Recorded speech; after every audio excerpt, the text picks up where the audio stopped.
A lot of times renters feel like their home is just a temporary space for them and they don't personalize it. But really, any space that you live in, whether it's temporary or long-term, should be a space that you absolutely love. A place that you come to and you feel happy, that it functions well for you and your family.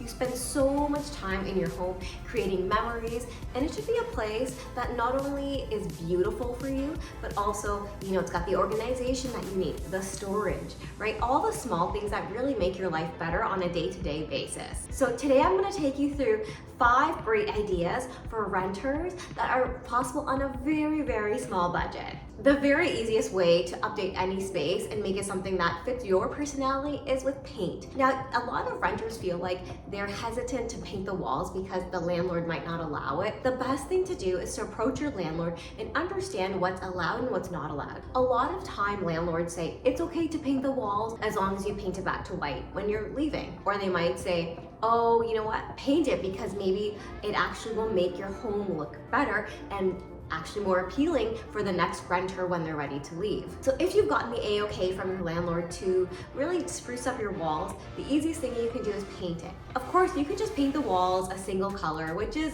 exciting, but you could really take it up a notch. In terms of ideas that are renter friendly, you could do a peel and stick wallpaper. Peel and stick wallpaper is something I have done many, many times in my own home, not because I'm a renter, but because I'm not sure if I'm gonna love it in 3 or 4 years, so it's easy to peel off. It's also super, super friendly for beginners. Now, I know wallpaper can seem daunting, but it's like a giant sticker where you're literally peeling off the backing and sticking it onto the wall. If you've got a friend to help you, it's a really quick weekend project. And what's great about peel and stick wallpaper is at the end of the time that you're in that home, you can simply peel the wallpaper off with very minimal damage to the walls. And then the walls are just as they were when you first moved in. And you can take a wallpaper pattern around the entire room, or you can just do an accent wall on a focal room in the space as well. There are a lot of options for peel and stick wallpaper, but since you're gonna be in this space for maybe not that long, you don't wanna spend a ton of money on it. So I've actually found some really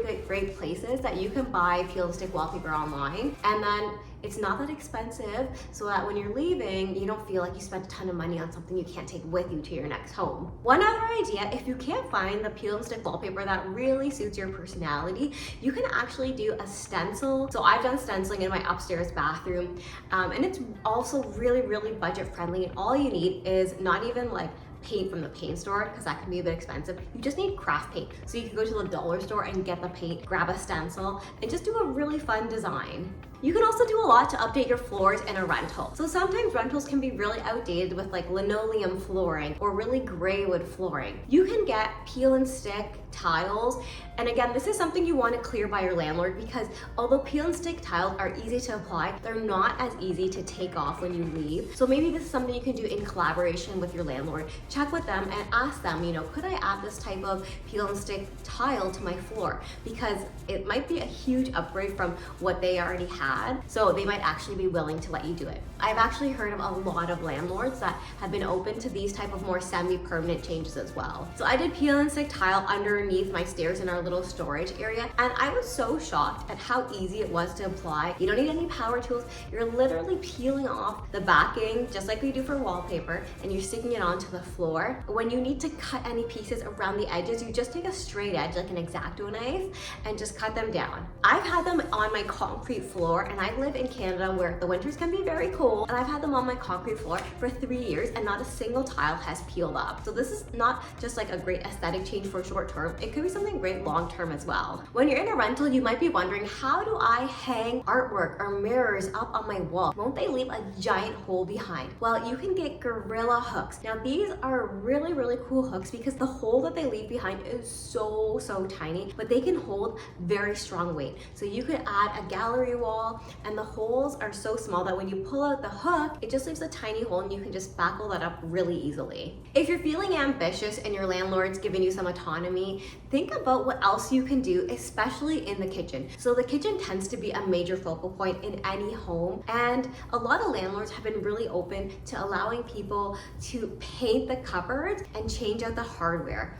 Now your cupboards in your kitchen are like the largest surface, right? When you walk in, all you see is like cupboard doors, ceiling to floor. So paint painting them is a great way to add a lot of character into your space. This is definitely one you need to get cleared by your landlord, but if you want to paint them, it's a really easy DIY. You don't need any fancy power tools, and it's something you could do just with a drill and a sand or two. I think that painting cabinets, whether actually you live in a rental or it's your own home, is a really easy budget upgrade because all you need is like a can of paint. So in under like $150, you could make over your entire kitchen by just changing the color of the cabinet. And while you're at it, don't forget to change the hardware because that's one of those things that can look really, really dated in your kitchen. I've seen these super cool hacks where you can take these large sheets of vinyl contact paper and you can wrap your island in them. You can even wrap your fridge and other appliances, your countertop. This is just a really easy way that you could change up the color of any surface really and make it something personal to you. So I did this type of project for my niece on her little mini fridge that she had. She's in university and it was like covered with all these like frat boy stickers, not really her style. So I just took peel and stick contact paper and we stuck it on there and made something really cute for her. And so you could do the same thing on a fridge, on a stove, on an island, and even on a countertop. And these are waterproof too because they're made out of vinyl. So think of this as a really great upgrade.